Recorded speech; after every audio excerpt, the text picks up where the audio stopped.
तिकडे हिंगोली जिल्ह्यात आज संध्याकाळी पुन्हा एकदा भूकंपाचा सौम्य धक्का जाणवला। कळमनुरी तालुक्यातील म्हैसगव्हाण इथे भूकंपाचा केंद्रबिंदू असून भूकंप मापक केंद्रात या भूकंपाची तीव्रता 3.1 रिश्टर स्केल इतकी नोंदवली गेली आहे। हा भूकंप भूगर्भामध्ये जमिनीपासून साधारण 5 किलोमीटर खोलवर असल्याची माहिती आपत्ती व्यवस्थापन प्रशासनाने दिली। भूकंपामुळे कुठलीही जीवितहानी झालेली नाही, वित्तहानी झालेली नाही। नागरिकांनी कोणत्याही प्रकारच्या अफवांवर विश्वास ठेवू नये, घाबरून जाऊ नये असं आवाहन हिंगोली जिल्हा प्रशासनाने केलं आहे।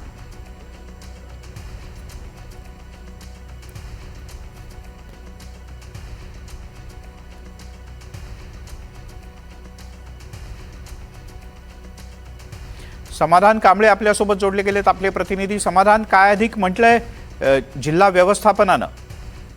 निश्चित मिलिंद सर, हिंगोली जिल्ह्यामध्ये भूकंपाचं सत्र सुरूच आहे। खरं तर वसमत आणि औंढा तालुक्यांमध्ये यापूर्वी भूकंपाचे धक्के जाणवत होते, मात्र यावेळी जे ते कळमनुरी तालुक्यातील म्हैसगव्हाण या गावामध्ये हा भूकंपाचा धक्का जाणवलेला आहे। खरं तर 3.1 रिश्टर स्केल इतका तीव्रतेचा भूकंप जे ते या गावामध्ये झालेला आहे। सायंकाळी 6:30च्या दरम्यानमध्ये हा भूकंप झालेला आहे आणि भूगर्भामध्ये 5 किलोमीटरपर्यंत या भूकंपाची नोंद जी आहे ते प्रशासनाने करण्यात आलेली आहे। नागरिकांनी घाबरून जाऊ नये, कोणत्याही अफवांवर विश्वास ठेवू नये असं आवाहन देखील जिल्हा प्रशासनाकडून करण्यात आलेलं आहे।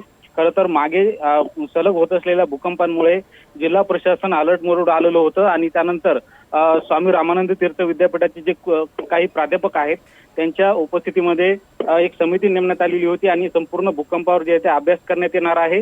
मात्र या परिस्थितीमध्ये आता सुद्धा भूकंपाचे धक्के जाणवत आहेत। खरं तर वसमत आणि औंढा तालुक्यांमध्ये यापूर्वी अनेक भूकंपाचे धक्के जाणवलेले आहेत, मात्र कळमनुरी तालुक्यामध्ये आता भूकंपाचे धक्के जे जाणवत असले दिसून येत आहेत। सर, तुर्तास धन्यवाद या सगळ्या माहितीबद्दल।